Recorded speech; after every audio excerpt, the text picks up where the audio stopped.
Welcome, everybody. Can you hear me okay? Yep. Okay. I'm going to ask that you all mute your Zoom so we can have the best sound as possible. We have a challenging room here, and that means we can't really project. I have my laptop here, and I'll be screening your questions. Max will be giving us the gallery tour, and I can ask him the questions that you present to me in the chat. So for those of you who just joined us, my name is Kayla Stein, and I'm the Director of Ceramics and Arts here at the Community Center. We have a 6-month ceramics residency program, and Max is just finishing up his time here.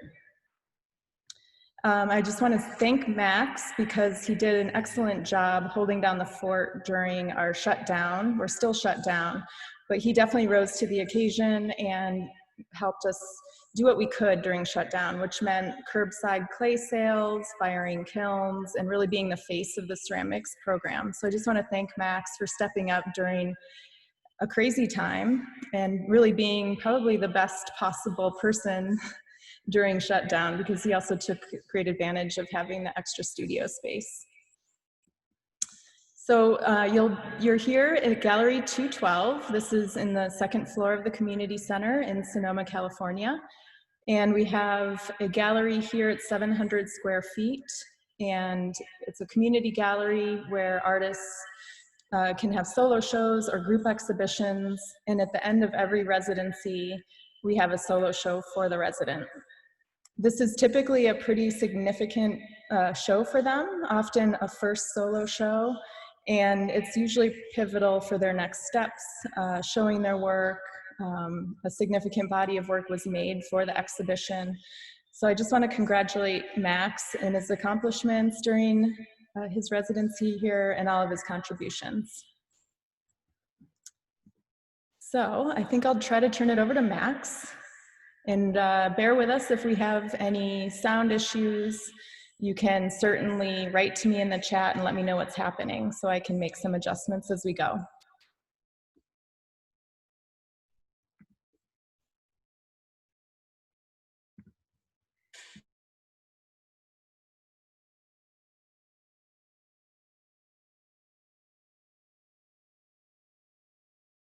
My name is Max Mustardo. I'm coming to you live from sunny Sonoma, California, where I've been for the last 6 months. I'd like to also thank Kayla and Lexi, the dream duo. It's been a real joy working for and with both of you. I'd like to thank the rest of the Sonoma Community Center, from Boss John to John Schimber in facilities and everyone else. It's really been a fantastic time working here. Everyone's been fantastic. I'm incredibly grateful to have been able to weather the pandemic on such a beautiful and lovely place. So this show, Voluminous Mute, is my first solo virtual show. It contains a variety of my pottery aspirations that I've made for the past couple months. A lot of the work is rather superficial, that is to say surface-oriented, dealing with pottery forms and really delving into how their forms are articulated, how functionality is kind of mutable and plastic, and how surfaces can become evocative of different materials, even our own bodies, and more surreal and uncanny in-betweens. What you're looking at here is kind of a medley, a little sampling of individual series that I've been working on for the past 2 years, and refining slowly into some of the selections here and in the rest of the room.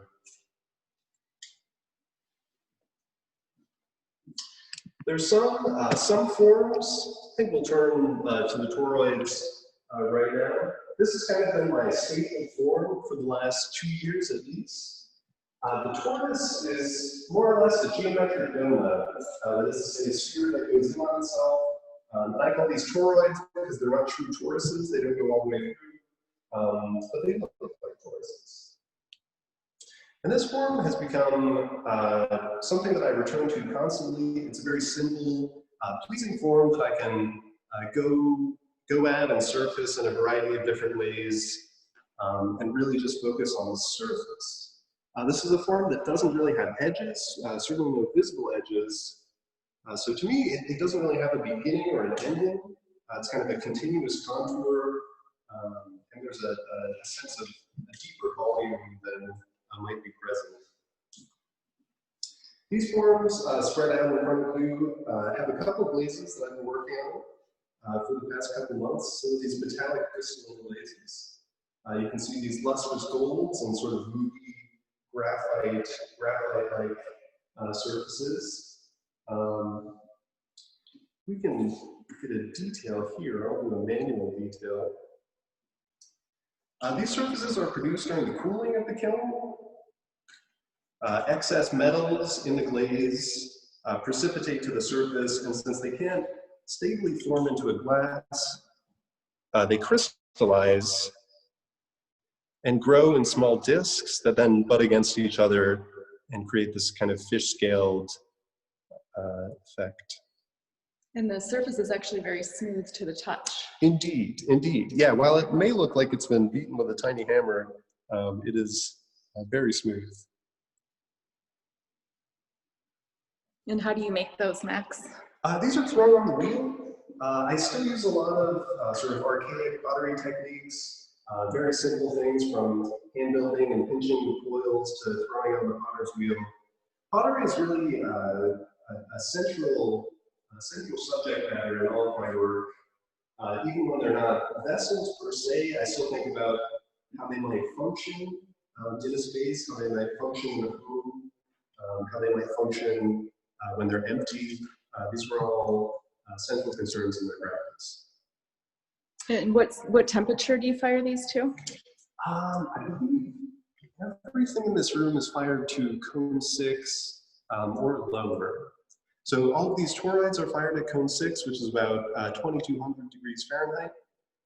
And then there are a variety of different cooling cycles and whatnot, especially in these kilns that produce these effects. How do you make them? So these are thrown in 2 parts, more or less. I generally throw like a spherical form, and then I throw an inverted cone, and then the inverted cone is inset into the spherical form, and the edges are erased. And I did get some feedback that the sound is best when you're close to the camera, so we'll try to just maintain that. Thank you for your feedback. We will do our best here. We are all Zoom veterans at this point, but there are always curveballs. So I'm starting with the form of the torus because it's been a staple of my practice, and a lot of these other series have kind of come out of this simple form. And especially with its focus on surface and how surfaces can become dimensional and evocative. Can you talk about your exploration of the form in terms of the individual object versus a series or a sequence installation, how you're thinking about that? I have trouble separating myself from kind of the way a potter might attempt to form, which is to make it in a serial fashion. I'm really interested in slow evolutions, exploring slight variations on form. So this series represents that. These are all very simple round forms, but just by changing the angle of the interior or the amount of volume, how spherical they are, I have to be very excited. And a lot of my work occurs that way as well. I make multiples and explore slight variations therein, whether in shape or in different styles of surface.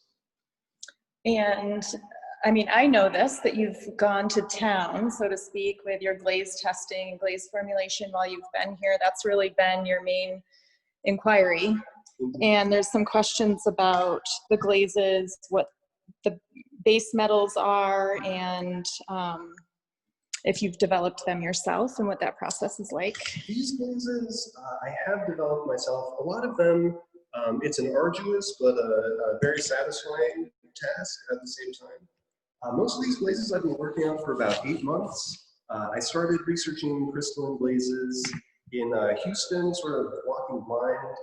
And then I enrolled in Matt Katz's ceramic materials workshop, which I highly recommend for anyone with any interest in learning more about clay bodies or glazes. You can find them at ceramicmaterialsworkshop.com. Matt Katz and his wife Rose Katz are an infinite depth of knowledge related to glaze chemistry and all around great people. So they have helped me fine tune a lot of these effects. As far as base metals, I believe all of these glazes are primarily colored and crystallized with copper and manganese. Except this, that was just manganese. And are these fit for like regular studios, like our community studio, or how are they different than maybe like pottery glazes? Crystalline glazes need to be applied thickly and they need to run. And anybody who's applied a glaze thickly knows that it runs. Even if it's a stable glaze, if it's applied thick, it'll run a lot. So these glazes run very violently because of that. So I fire them all on stilts and then ground off the stilts afterwards once the glaze runs all over the place on a waster shelves that are disposable. So yes, they're meant for normal studios, but if proper care and precautions taken, because protection of the kilns is priority number one.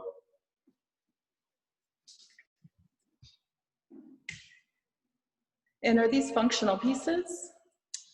Theoretically, yeah, they are, you know, vessel-like. A lot of them, I do enjoy them empty. I think that empty dark space is kind of a very evocative, an evocative poetic notion. We're all, you know, we all have abstract volumes within ourselves that we know only through our bodies. So frankly, I like them empty, but I have seen people using dry arrangements of flowers and the like. You know, if you were into it, they could be toothbrush holders or that sort of things. The world is your oyster.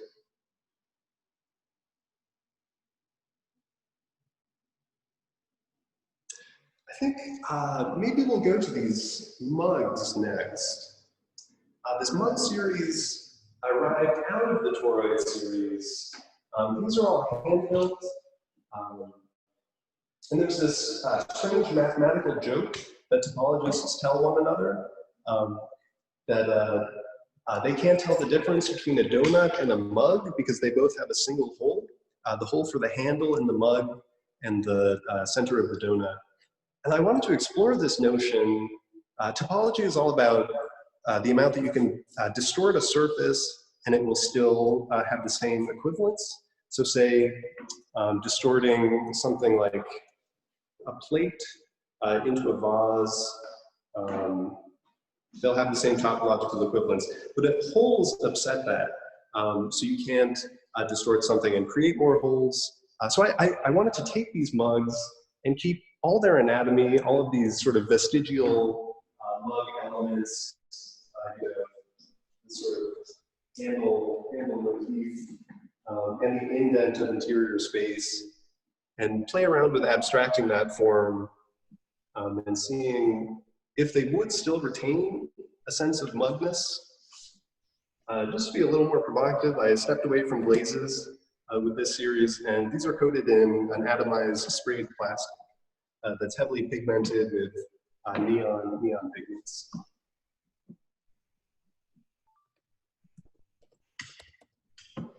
There was a question about clay bodies for the crystalline toroid pieces, if that was part of your research or how that fits into the surface treatment. I tend not to discriminate too much with clay bodies. Everything in this room is either the code 10 Coleman porcelain, fired a bit lower. These are all made with a heavily grogged reclaim, which is, you can see the grog poking through on the surface. And the plastic, when it's sprayed, actually builds onto those little nodes. Grog is like a large chunk of sand, more or less large grit sand. Those are all porcelain. And then I also use a variety of terracotta clays, the Navajo wheel. Those are basically my three mainstays. Something really rough and rugged that I can just cover up. something really smooth that I can also cover up, and then the terracotta, which I can use raw. Nice and rustic. There was a can you clarify what you sprayed these with? It's like an epoxy-based plastic, more or less. And it has a soft, mossy feel to it. You can see, like, this one I think is probably the most mossy.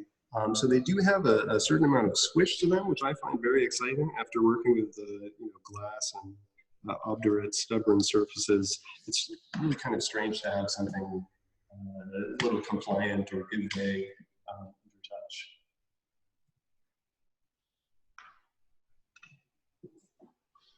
Great. So these mug forms brought me to a wider exploration of pottery forms. I made a variety of mugs while I was in the Houston Center for Contemporary Craft in the fall. And when I left, I had this vocabulary of form developed, and I wanted to take it around town and see what other forms could be explored. So I turned to the amphora form, sort of a well-loved classic ceramic archetype that I spent some months exploring here. Specifically, I'd like to note that I was looking at Roman amphora, not the Greek amphora. Greek amphora, beautifully painted, and sort of all the evidence of their manufacture is removed. They're very refined and covered with highly symbolic images and whatnot. I always found Roman amphora kind of just as fascinating because they lacked all of those sort of heady details or heady modes of production and consumption. Roman amphora were all mass-produced, so there's kind of a sloppy awkwardness to them. A lot of them still have marks of making, and they're made in sort of a slapdash manner. So they're all very awkward and kind of charming in their own right. And I wanted to anthropomorphize them a little bit, make them a little bit more human with this with this mug series vocabulary. So I basically went around and made a bunch of amphorae and inflated certain parts of them. They ended up grinning back at me, which I sort of leaped onto and embraced. That's impressive. If anyone would like to unmute themselves to ask a question, I think we should go ahead and do that, since it was challenging for me to run back to the laptop. So if you'd like to go ahead and unmute yourself to ask a question, please feel free. How about comments? Comments and questions, absolutely. Max, I feel like giving you a stand-up applause. Yeah, this is so great. I'm loving seeing your work. It just there's humor, there's like an aesthetic sophistication, and well, it's just I'm a fan, so I'm just totally thrilled to see you there and see you showing your work. Well, thank you kindly. And if you could say who you are and where you're from. Sorry, I'm Cynthia Sumner. Hey. For a while. I hope you're doing well up in Fort Bragg. Yep. So yeah, just let you get on with it. Can't wait to see more. Well, here we go. So after these amphora forms, dealing with symmetry and a fairly complex form, handles, lips, shoulders, all this, I started thinking about the pitcher, another classic pottery form. And I was thinking about how potters think about pitchers. They're fantastic potters like Julia Galloway, multiple pots, and Matt Ellenberg, who also is a fantastic potter, and Alfred. They talk about pitchers in terms of bird forms, with beaks and bills and these sort of motifs. And I couldn't help but think of my favorite bird sculpture, which is Brancusi's Bird in Space, where there's sort of radical simplification, a huge reduction of elements, unrecognizable as a bird. So I took some liberties with that, with his vocabulary and with the vocabulary of pitchers in general. And I reduced it to really a point, the single point where a pitcher pitches. and played around with the rest of the anatomy, considering that point to be the most pivotal thing. You know, so the handles are receding into the body, and just sort of peeking out there. This is the most new series. This was made within the last month or so. So it's all very fresh to me, and I'm still figuring it out. The scale on these, just for reference. I believe they're about 13 inches tall, with a 5-inch diameter. Some 6, 7.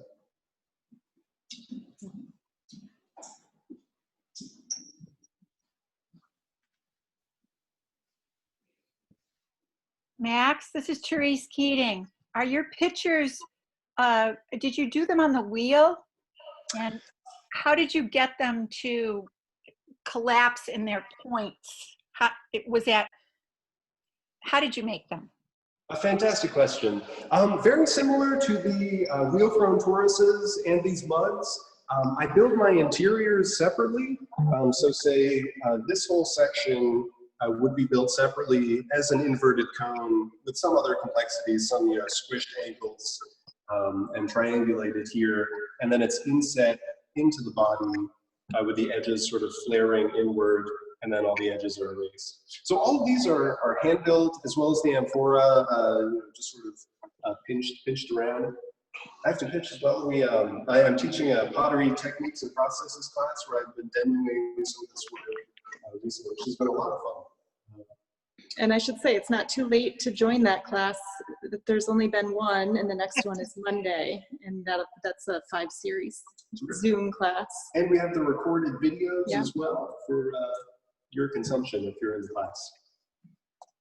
So we're going to make a jarring transition from these monochromatic pieces. Before we leave, there was a question about your investigation with the softer material, and if you feel like you might be going in that direction, and how you feel about ceramics in juxtaposition with the softness. All right, well, I love ceramics, but after testing glazes meticulously and suffering through, hundreds and hundreds of test tiles and tons of little glaze batches, it's really refreshing to step away from that process and just spray the Jesus out of these with plastic, which does behave very differently, and you do have to. I've been working with this kind of plastic for almost 4 years now, so I'm getting to know it a little better, ratios of solvent and timing and temperature and all of these things. But that's generally it. It's like taking a vacation from ceramic surfacing, so then when I come back to glazes, it's a little bit more refreshing. Also, you can't get ceramic color like this, which is another benefit. I do wish I could make glass. Okay, so we're headed to the next series. We're headed back to ceramics here. This is a series of blue and white wares that I've made while I've been here. I've been working on, well, I guess I could touch on my grizzled pirate-like appearance rather briefly. So last year, my retina basically tore, almost completing in half, and detached. And I had to have some surgery, and for a while I couldn't lift anything. But what I could lift were shot glasses and small amounts of glaze. So I started working on this series of meticulously built up shot glasses. And here we have a continuation of that series. Round 2, oh yes, my retina recovered, and then redetached again soon into the figuring all that out. Temporarily eye patched in the time being. But I actually did make these in the first couple weeks after my second surgery. The bud vases behind them are a new foray into trying to scale up this technique. They're done in the same, so these are built up with a vitrified slip. You can kind of see each of these nodes on the tendrils is an individual brush stroke. So they're built up, I wouldn't say painstakingly, but painstakingly. And scaling it up has been another challenge. I've had multiple of these sort of go into the kiln and come out having shed all of their tendrils, but I finally figured out some techniques for avoiding those traumatic events.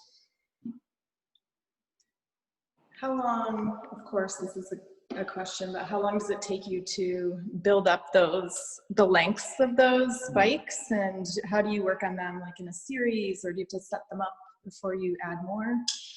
So each of these has been fired, I'd say at least 5 times, some of them more. I'll basically build up a layer of spindles all around the entire form, fire it once to code 6, take it out, build on another layer of spindles, fire it again to code 6, and then if it's done, then it's done. Sometimes I then build up another layer, or I dunk it in another clear coat to sort of glossify the whole surface, and then they're fired again to a very low temperature using China paints, which are a very, very low fire, lead-based enamel, more or less. So that's what the blue tone is coming from. They've all been delicately spritzed from underneath, more or less, with cobalt-based lead China paint. And how do a lot of your other work has some kind of ceramic reference, or in terms of the lineage or tradition of form or function? Where do you see these coming into that, if anywhere? The color, blue and white wares from China were one of the first global commodities to spread from China all over Europe. They're much coveted by wealthy European aristocrats and such. Porcelain, blue and white porcelain was more expensive than gold for a period of time during that rage. And blue and white ware really does have a significant part, not only in world history, but certainly in ceramic history. You know, I feel like everyone has some relation to it, whether it's, you know, your grandmother's set of blue and white teacups. But I figured, yeah, I would delve into that sort of lineage, just of color. And the form is more my own. Still dealing with functional objects. You know, I joke that these shot glasses are kind of intoxicating in their own way. You don't really have to use them, although you can. They're very fun. There's, you know, kind of delicate way of using them. You basically don't even touch the form. You're just touching around it when you use them, and they prick your lips in a kind of fun way. The blood vases are new, and you know, perhaps for some radical ikebana person, you see. Or an introversion. Nice. The next series that's very much in that vein, we kind of have our Arctic scene over there, and this is a much more indulgent garden of earthly delights. Another shot glass series with single bud vase. These lower forms I've been calling the Lemon Grove set because they're dotted with yellow lemon-like droplets. I still, you know, I'm from New Jersey, and I'm a stranger in this land, and I find it very surreal, frankly, to walk around and see lemons growing on trees. But honestly, it doesn't seem real. So those have been on my mind.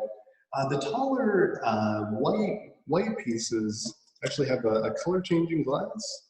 So these white spots turn pink in fluorescent light, sort of a ripening as light changes.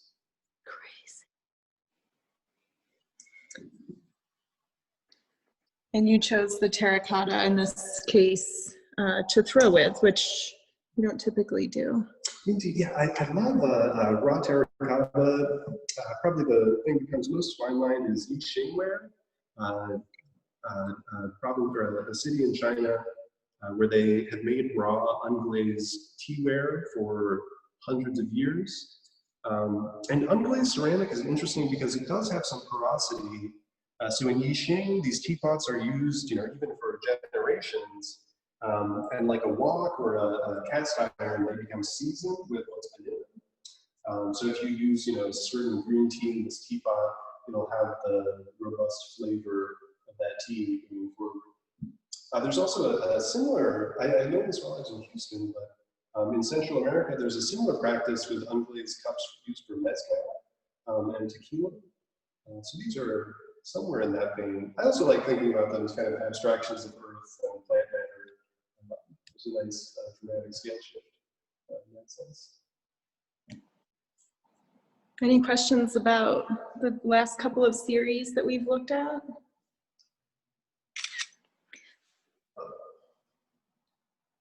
Can these, I don't know if I'd ever feel safe using them just because they're delicate looking, but are they something you could drink out of? The porcelain ones are much more delicate. These are, frankly, I find them very exciting to use when keeping a couple of them for myself. They, again, like prick your hands a little bit. They're very ergonomic. You know, you can hold on to these very easily. They sort of sink into your skin delicately, gently, of course. And they work quite well. You have a nice tapered edge, so liquid flows freely. So you can, they're Highly functional. Certainly maybe a little bit more delicate than your average shot glass. But yeah, enjoy the use. but work well with mezcal. Indeed. Mezcal, whiskey, wine, we're in wine country. Yeah, anything you like. Water, tea.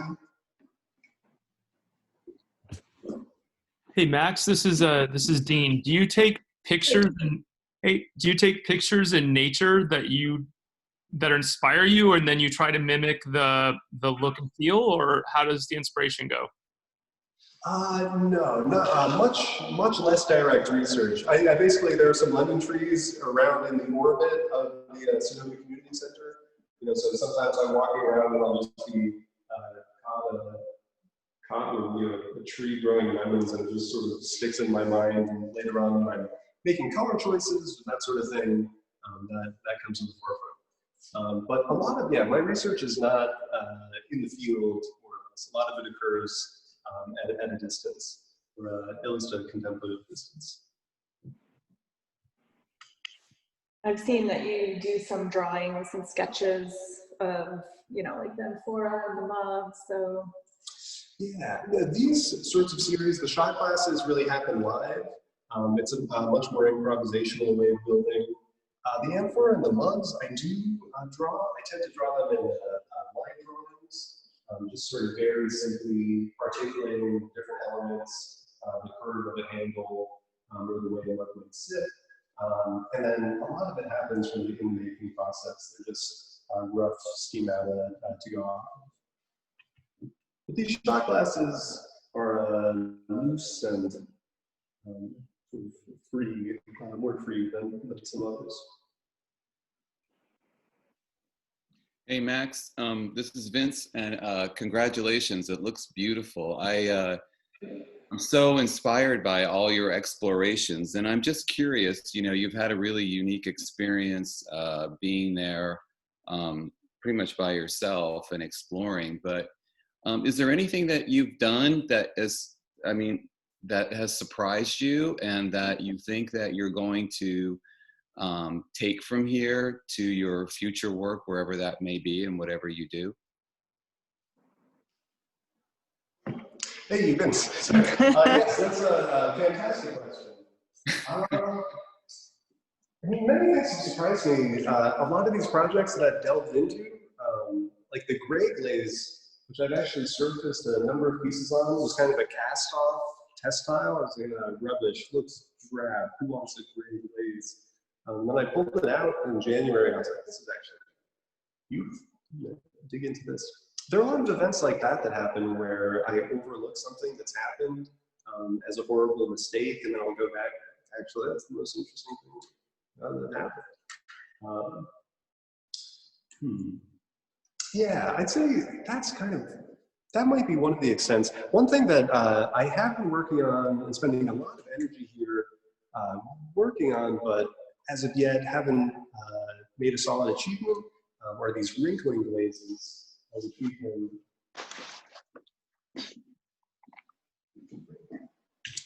I've been working on a couple ways of developing wrinkles with fired ceramic. So there's some really interesting kind of chemistry acrobatics that happen. In the light, like against the wall. Yeah. There. So all matte glazes, the reason matte glazes are matte and true mattes, I should know, is because they form a layer of crystals on the surface as they cool, as they're fired. Actually, they form silica and alumina crystals on the surface, and these crystals are stiff. So one of the ways that I've been building wrinkles is exploiting that stiff upper crust while still making the substrate glass molten and heavily fluxed. So as the top is crystallizing and stiffening, the bottom is still fluid, and it pulls that stiff crust and creates these wrinkles. And there have been a couple different glazes, sort of a variety of chemistries that I've been playing with trying to create these effects. And they've really been giving me a run for my time and money and energy. One of my goals, I believe you were at my artist talk, I wanted to have wrinkles that you could see from across the room. Unfortunately, I haven't gotten there, but I've gotten a lot closer. So one of these days, you'll see my wrinkles from afar. Maybe this pink one might be, I'm across the room, I'm not sure if I can see the wrinkles quite yet. You're a 10-foot away wrinkle right now. So this is this kind of dermatopathological glaze that I've been working on. Again, with that same bilayer interaction, a stiff upper layer and a fluid substrate. So you can see it's working. There are some geometric issues, like the actual form of the piece seems to work quite well. A vocab word for you all is dewlapping, like that lovely wrinkling that happens on our chins. So where the glaze is actually being pulled by gravity in a different way, you get these nice beefy wrinkles. So those you might be able to see from across the room, but yeah, one of these days we'll get a universal macro wrinkle.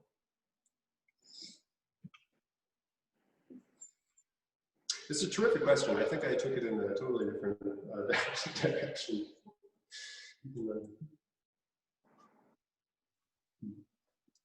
There was just, no, you answered it well. There was one other area over in the corner of work that I don't know if you got to. Yeah.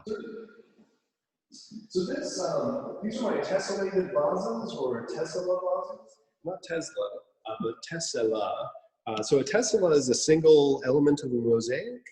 And these are really an indulgent exploration of some of these crystalline glazes that I've been working on.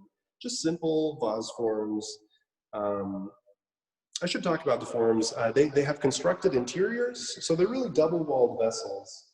Basically, the interior goes all the way to the bottom or thereabouts, dramatizing that exterior and interior dynamic relationship that all pottery has, but just trying to bring it to the forefront.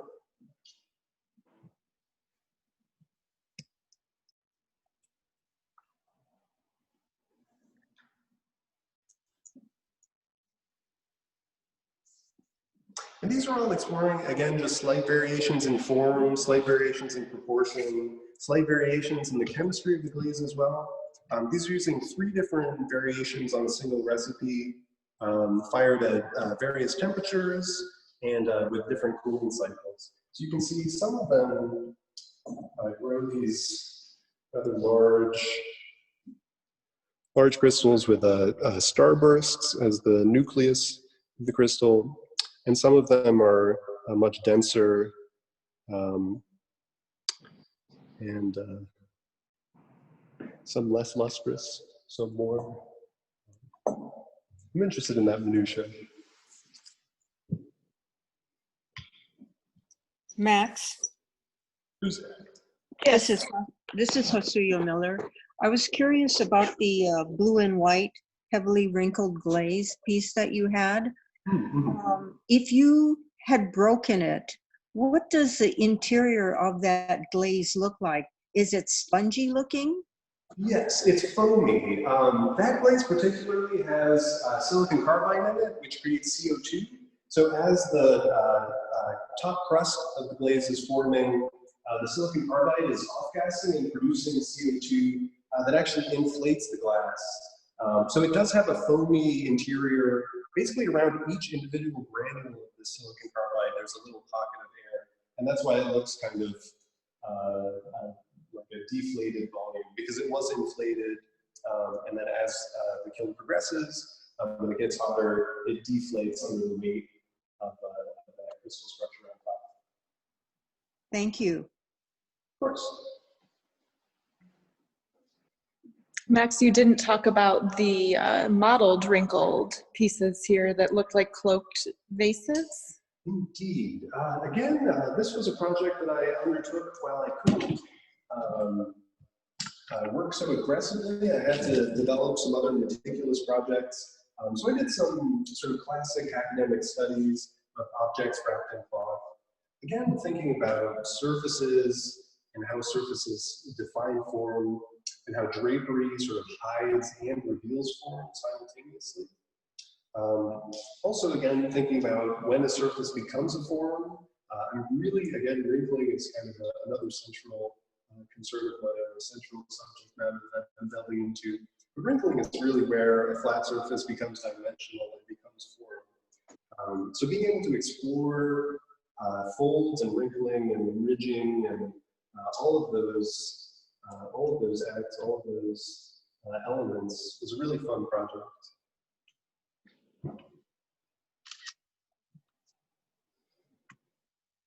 I like that this is here because I feel like this marks the beginning of your time here and has a slight sense or a hint of wrinkling and body and inflation and deflation, because when you got here you made about 100 chili bowls for a fundraiser, and I think that really speaks to like your training and your background and the technical production side of your practice that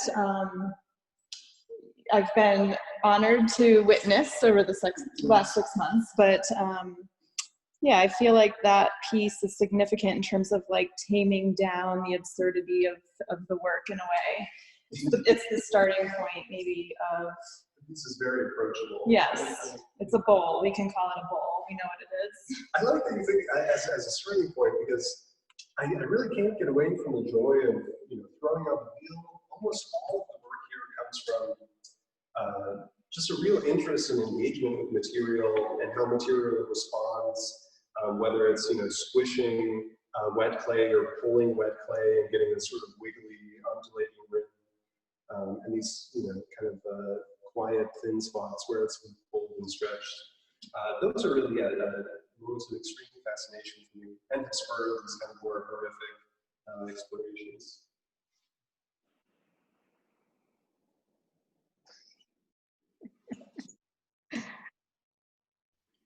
I hear some giggles. Oh, no. Yeah.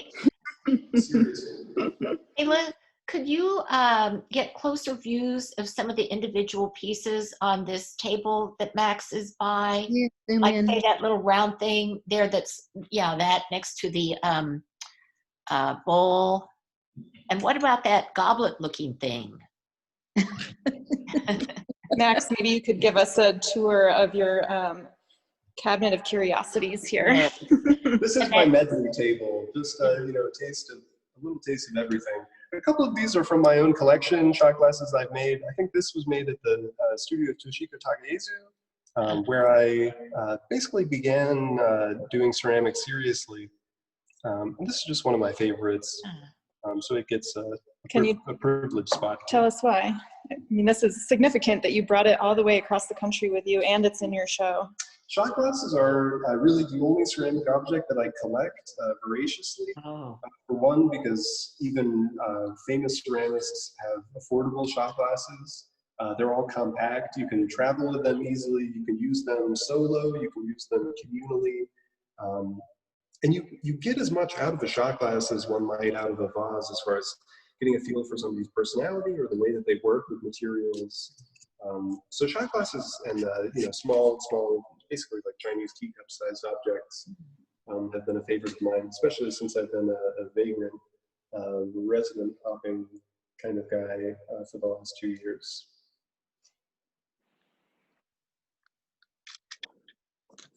What's going on with that one there that you're zooming in on, the round one? I guess it's the torrid. Yeah, that one. This is more or less an unplasticized mug. So here you can see the grit and the grog, the sand more or less from the clay body that's been exfoliated and brought to the surface. Kind of looks like a, I don't know, sugar donut or something like that with a tuberescent growth. So all of your mugs are made with this groggy surfaced clay? More or less. A lot of them with larger granules. So you can kind of see the grain size.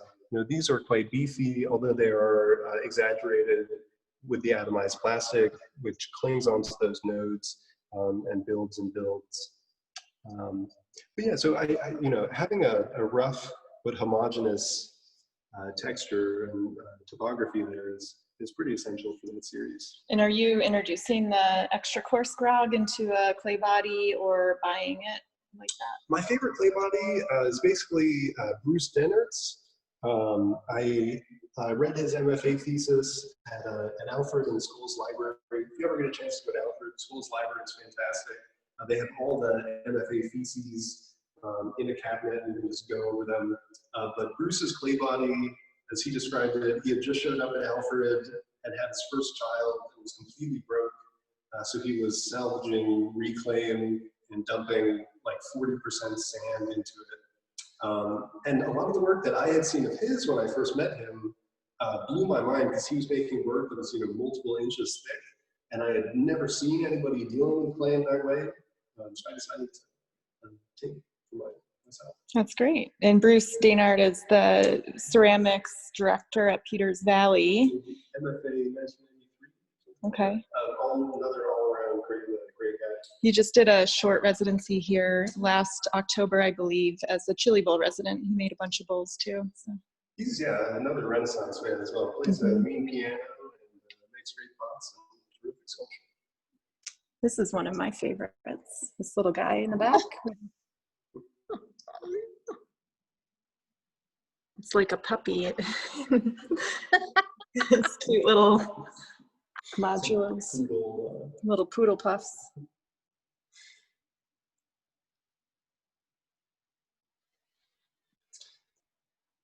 And shot glasses also serve as a real vehicle for experimentation for me. Because they're, you know, the small scale, I can produce them without feeling they're too precious. I can really go overboard on some of the ways that I treat them. So that was an exploration with a soluble form of cobalt. You can see the two tones of blue. The light blue, the medium blue there, actually bleeds out during the firing. It's like this gassy, soluble cobalt. Just yeah, a great vessel to see what the hell happens. You play around with different colors. Max, sorry again. This is Basuya. The pieces that look like they're draped with cloth. Did you, what was the process in making them? Those I literally took objects that I had laying around. This is actually a vase of mine. And I wrapped it in a dish towel, had it on a turntable, and then I made as close to an exact replica as I could next to it. Sort of honestly a visual exercise for my one-eyed time, seeing what I could manage to do. Just getting a feel for how folds interact. It's really quite interesting. You can't make a single fold. These things really lock together like a puzzle. You know, to get a fold right, you have to get all of the surrounding folds correct. So I highly recommend it. If anybody has a boatload of time on their hands, it's a good, great exercise. So this was a vase. I also made a book that was wrapped in cloth. And this tall, which is just a PVC cylinder covered in some kind of sheet. Thank you.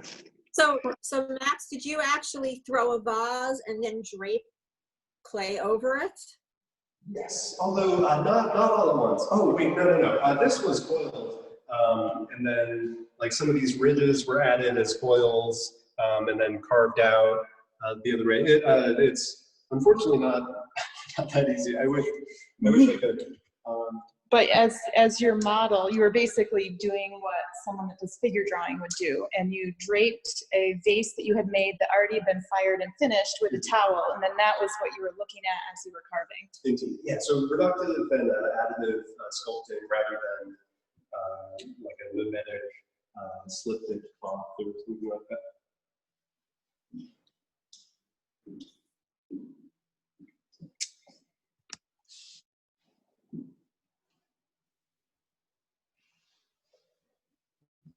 The vase there with the gold glaze, was that thrown?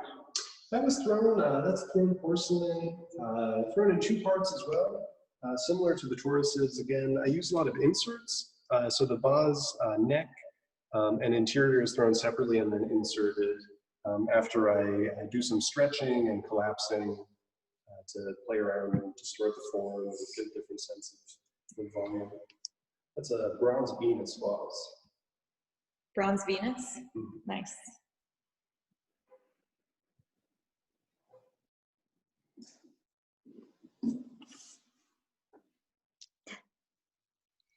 Can you take us on another spin around the gallery? Yeah, I have One left. You're not. over a piece or two. So we can go to the far corner. We can mosey over there if you have any other questions along the way. Tessellated boxes, amphora, boards. I have a bad habit of making up complicated names. You haven't been busy at all. It's tough. I definitely did lose a bit of time. After the surgery, they're like, don't do anything, don't work, don't do anything. So I have to, pull myself back. Unfortunately, it was kind of at a good time as well. I've been here for 2 or 3 months. I've really gotten some projects cooking. I had some more large-scale projects that I wanted to get done, and it was a good time to do it. Like 2 months to get them made and dried, but I had to sort of skid on the brakes. What's this piece in the corner? Yes, this is probably a series that I've been working on. I think I started it at the Takezu studio in 2018. I made some of them at the Mendocino Art Center as well. These are ceramic flaplets based on clay tablets. So they're really an exploration of language, particularly of body language, indices, and gesture. I'm very drawn in linguistics to the semiotics of indices. So an index, smoke is an index of fire. It's sort of the least symbolic type of language. Smoke points, pointing at our index fingers, smoke points directly to fire as a footprint points to the foot that's stepped in it. And I'm really interested in how that communication is so site-specific, so context-specific. So like, these folds are indices of a certain amount of pressure, of a certain amount of plasticity. It's this, non-symbolic language that I'm especially interested in. These are also, there's, some of this gestural work, and there's some words written in Braille. Half of them are eroded. The gesture of the pin wash, white slip that's been applied. There are a couple red iron fingerprints of my index finger. Just thinking about how all of these ways of communicating sort of fit together and compose a message. How thick is that? I'm fairly generous with my coils, so it's probably about yay thick, double walled. It's hollow, right? Indeed, it is a hollow form.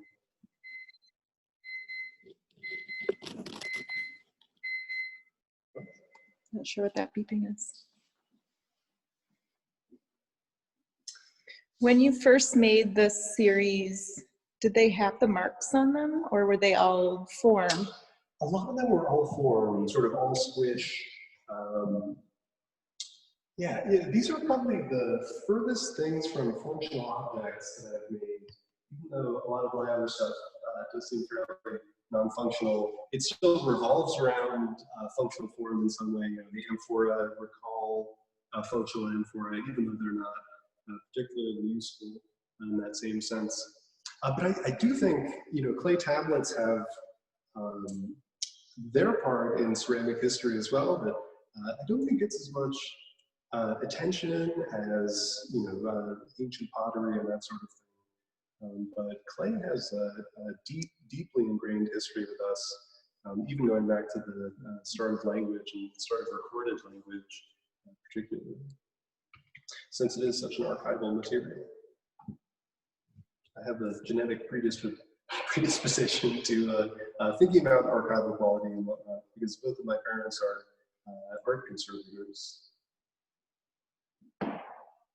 Yeah, and as ceramic artists, it's something we think a lot about is material use and taking a material that is sort of infinitely recyclable and turning it into not so infinitely recyclable, or at least as easily recyclable once it's fired. So, yeah. Highly transformative, yeah, highly mutable material.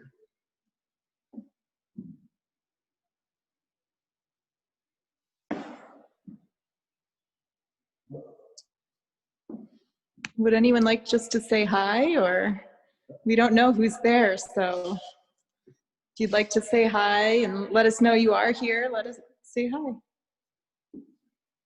Hi, Max. It's Francie. The work looks great. It's having seen some of it kind of in process, and now like here it is. And I particularly think that whatever you call it, you know, where the glaze makes those kind of hexagon type, that surface, what do you call it? Crystalline something? Yeah, these are called macro Not crystals. this so much, but the others that have that, it looks like, it's like diamond-esque, squarish types of, yeah, like this. What do you call that? These are macrocrystalline glazes. For my purposes, I've been calling them tessellated vases, although this is a toroid. But you can see they actually grow in circular discs, but since there's such a density of them, they butt up against each other and create those really hard angles. Wow. And each of them, they reflect light in a very specific way, like a CD, like a disc would. So they all catch light in a kind of a bewildering way. And again, this was a glaze that I had basically put at the bottom of my roster. I was like, this is useless. And then I pulled it out and I was like, holy cow. It would be interesting to see some different colored lights, you know, kind of the disco ball on this surface. Indeed, indeed. Hey, sounds good. Yeah, we should have a disco ball. Your parents say hello. Hello over there, my loving parents. Thank you for your constant support. You know, beyond the earth. Yeah, thank you. You did a good job, parents. Max. Who's it? This is Christine Mortensen. Hey, Christine. Hey, I just wanted to tell you that I absolutely love your thought process, hearing about your thought processes with all of this. It's just, it's so exciting. Thanks. I really appreciate that. Yeah, wonderful, wonderful. Cheers, cheers. Bring that mustard piece over. We'll get it done. Max, the oval piece that's on the table under the title Voluminous Mute, that large one, the globe, the brown one to the far left. Oh. So is that the macrocrystalline glaze, and was it fired differently, the wrinkled glaze? Was it under fired or? You've caught me. This is actually one piece that was fired to cone 10. Okay. So this was fired in a cone 10 reduction, although that is not necessary for the effect that's being produced. This again is a similar thing where there's a stiff upper crust and a molten underlayer. This was a gold glaze that I had been experimenting with for a while in Mendocino. And these are basically the best results I managed to get, where it's glossy and wrinkling all over. Yeah, it's really fun.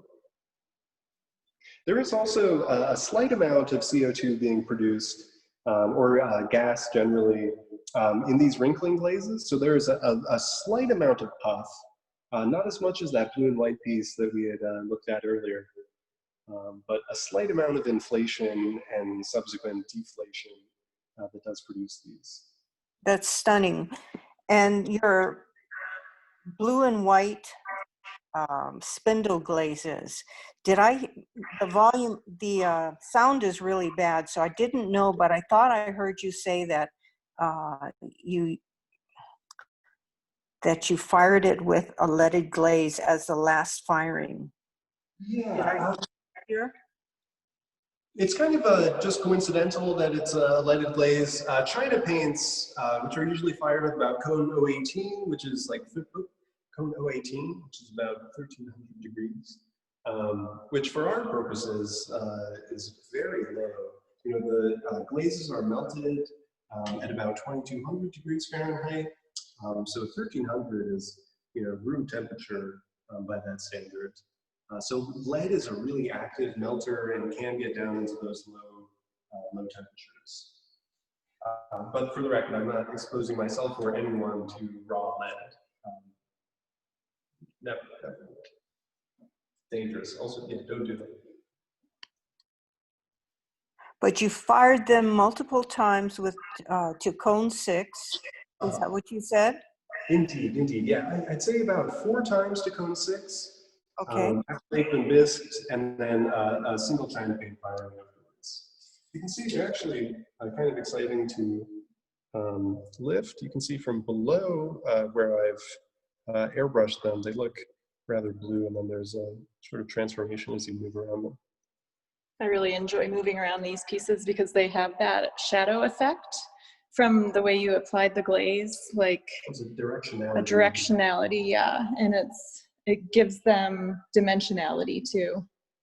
So it's kind this goes back to like an offshoot of wrinkling as well, where a surface becomes a form, you know, where an appendage stretches a surface.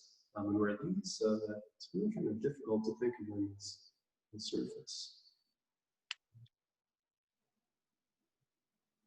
And the reason you fire them multiple times to cone 4 is because? It's kind of like when you're working on a Word document or something and saving it. Occasionally, if, you know, I could do them all in one firing, but there's a decent chance that, you know, some, like, one of these branches would break off during the firing, and as it breaks, would, like a tree in the woods, would smash a bunch of those other spindles. It's really like these micro traumatic events that happen. So there's, yeah, a way of just sort of vitrifying one layer, and then I can go back and build on another layer without potentially losing a fair amount of fluid. Yeah, that makes sense. Can you show the bottom of the piece? Oh, sure. Well, this one is kind of delicately airbrushed as well.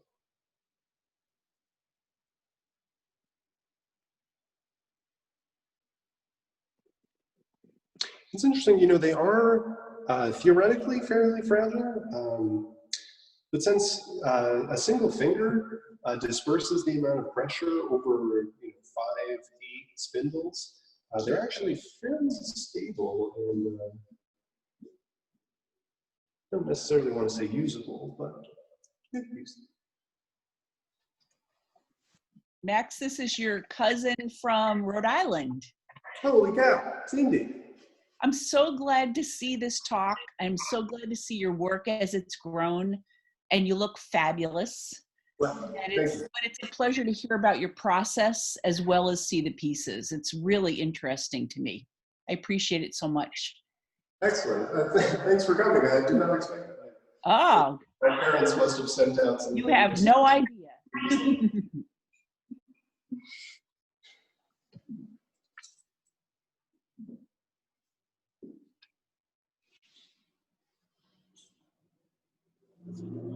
Hey, Max, this is Terry Reynolds. Hey, Terry. This is a really great body of work you have here. And I just want to say probably the best program I've since the start of the whole COVID quarantine. I think your work is fantastic. Thank you, thank you, thank you. Yeah, you're welcome. I appreciate that. Yeah, it's been a strange all around. I'm incredibly lucky to still be able to work and operate in the studio when a lot of artists do not have those resources. So I'm truly eternally grateful to the Community Center for letting me stick around and get out to my shenanigans. And I should mention, Max is teaching a couple hours on June 26th. It's a Friday. And he's teaching a glaze class. It's actually called Shop Talks. It'll be mostly talking about the process and application of glaze. More specific, more than like theoretical stuff in chemistry. The fundamentals of what happens when you apply a glaze, how to try and do it right. We'll go from the bottom up. Yeah, so if you're interested in attending that, the link is on our website, and it's you have to register for the workshop and pay a little bit of money, and you get to pick Max's brain and ask him all sorts of questions about glazing. Yeah. I also want to mention that all the work is for sale on our website under the gallery page. So if you would like to purchase anything, everything is listed except for the tessellai. The tessellated vases, and some pieces on that method table, and a couple of these garden classes as well. But a majority of work is listed. And if any of you are local, we are doing in-person viewings next week, and the link is on our gallery page for that. You have to make an appointment, and we're happy to give you a 20-minute session to look at the show in person. And if we don't have any more questions, I think we can wrap it up. Thank you so much, Max. You're wonderful. Thank you, Max. Thank you, Max. Incredible. Thanks, Just fabulous. See you all again soon. Congratulations. Fabulous. Congratulations. Thank you, Max. Congratulations, Max. Hey, Max. Great work, Max. Hey, Max. Thank you, Max. Been great watching you develop and watching your forms. Excellent. Thanks. Go more. Keep working. I know you will. Mm-hmm. Oh my goodness. The masses. Oh, they're there. There's Max. Wow. Fantastic. Yes. Great openings. It's so incredibly pleasant.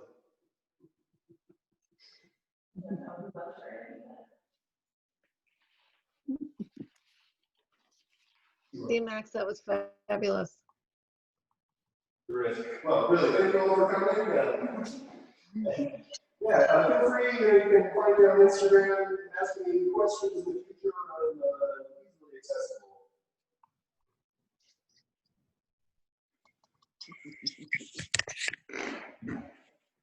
Hey, Maxwell, where'd you get that tie? It's a family heirloom. Right. That's okay. You wear it a lot more than your father does anyway. It gets eclipsed by the suit. It does. We'll talk later. Congratulations, son. Very nice work. Cheers. Thanks. Yeah, thanks for coming. Glad you could make it from all the way over there.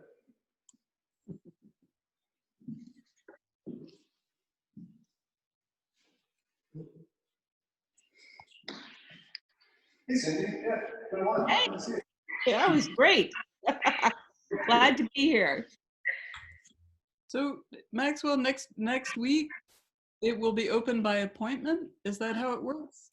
Indeed, yeah. We're doing a very gentle reopen here. So we've been allowing like a single person at a time into the glaze barn. And we'll probably be doing something pretty similar with walking appointments. Just a person or two full hazmat masks and that sort of thing. Yeah. The link is online on the Sonoma Community Center gallery page.